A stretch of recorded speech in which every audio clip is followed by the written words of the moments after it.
The nation's hearts dropped when it emerged that the 95-year-old Queen had tested positive with COVID last week, the first time she's contracted it since the pandemic began. Reports claimed that despite catching the virus, the monarch was only suffering with mild symptoms and would carry on with light duties but cancelled 2 events she had previously hoped to go ahead with.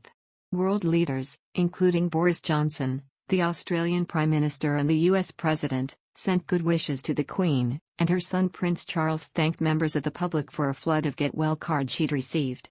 Her grandson Prince William and his wife Kate Middleton also stepped up to support the Queen. While Prince William stood in for her royal duties, such as handing out honours at Windsor Castle last Tuesday in her absence, Kate went on a solo royal trip to Denmark to represent the Queen and met with researchers for her Early Years Foundation children's charity. But there was seemingly no word from the Queen's grandson Prince Harry, who left the royal fold for a new life in California in 2020 and hasn't publicly sent a message to his grandmother. Last month, royal biographer Tom Bower, who is writing Meghan's biography, due out in the autumn, says he believes Meghan has no intention whatsoever to return to the UK, saying she views it as a lost cause. Now Tom tells he believes this year will present Harry with the ultimate test, as he'll be forced to choose between his grandmother and his new life in LA.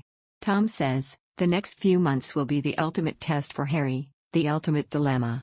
He insists he adores his grandmother, so will he come back to support her at Prince Philip's memorial service, and will he come back to support her and celebrate her reign in the Platinum Jubilee? These are milestone moments and, sadly, time is running out. If he doesn't come back, it's a clear statement of where lies his loyalty and his own interest. He's had many opportunities to return home and spend time with his family, and hasn't, but this really will show where his and Meghan's mindsets are. And if they don't come back soon, and Lilibet doesn't meet the Queen and Harry doesn't celebrate her life and reign with her, it could be something he comes to regret forever.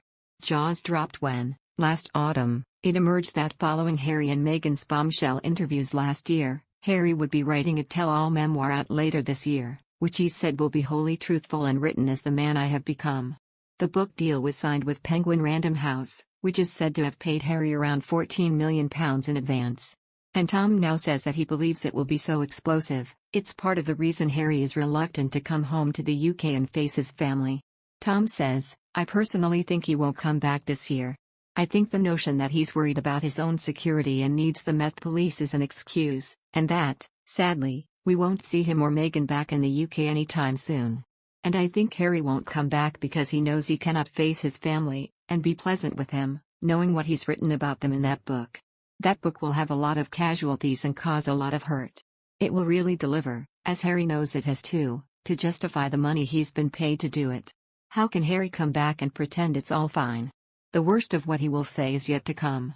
On the other hand, Prince William and Prince Harry have reportedly forced into a deadline over personal feud as Queen Elizabeth's COVID-19 diagnosis sparks concerns across the country. Royal commentator Katie Nicholl made this revelation in the latest interview. She was quoted saying, Harry will want to be a part of the celebratory weekend in June, and will almost certainly be required to appear with William at that time. At the moment, it seems to me that both brothers will have to make concessions. Before concluding, she also added, they didn't seem to find an opportunity at Prince Philip's funeral last April to talk properly, but the Jubilee should give them more of a chance to thrash it out one-to-one.